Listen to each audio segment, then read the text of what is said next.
Hello students, आज हम standard 11 physics में चैप्टर 6 में एक्सरसाइज का 6.2 वाला क्वेश्चन करेंगे।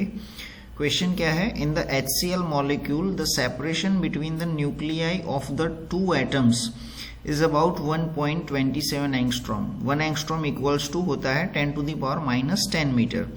Find the approximate location of the centre of mass of the molecule. तो इस मॉलिक्यूल का सेंटर ऑफ मास हमें फाइंड करना है।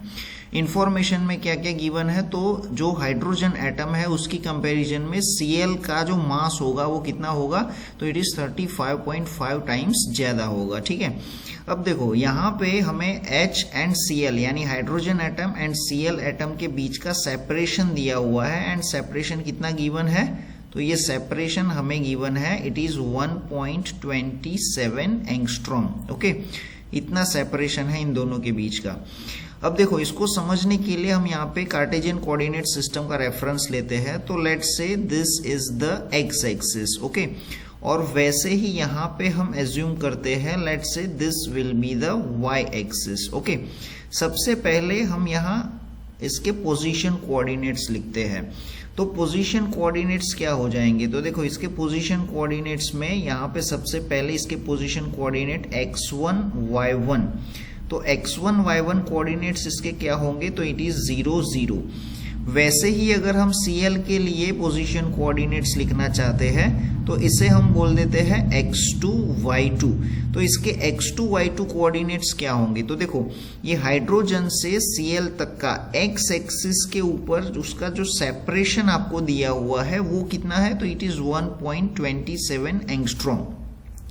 तो ये x2 कोऑर्डिनेट इसका कितना हो जाएगा? तो इट इज 1.27 एंगस्ट्रॉम।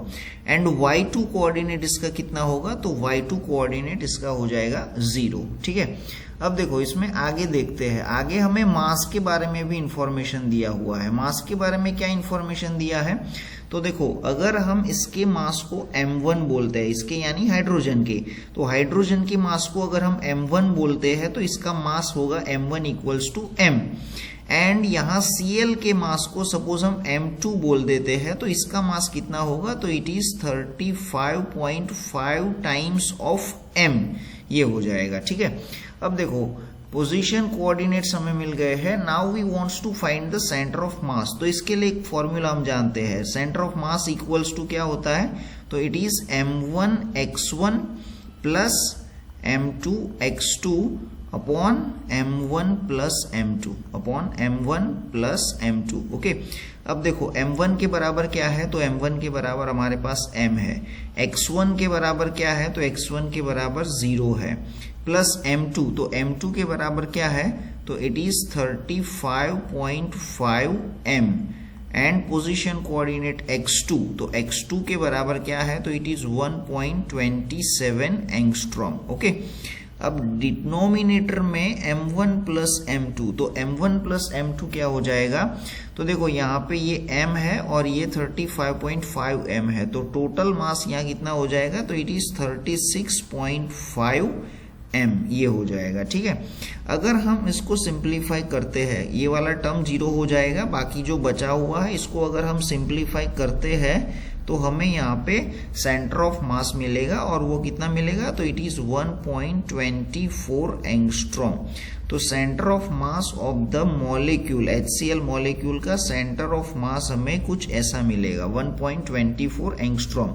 इसका क्या मतलब होता है? तो इसका मतलब होता है कि यहाँ हाइड्रोजन एटम से Cl की ओर somewhere here at the distance 1.24 angstrom इसका सेंटर ऑफ मास जो होगा वो लाई करेगा।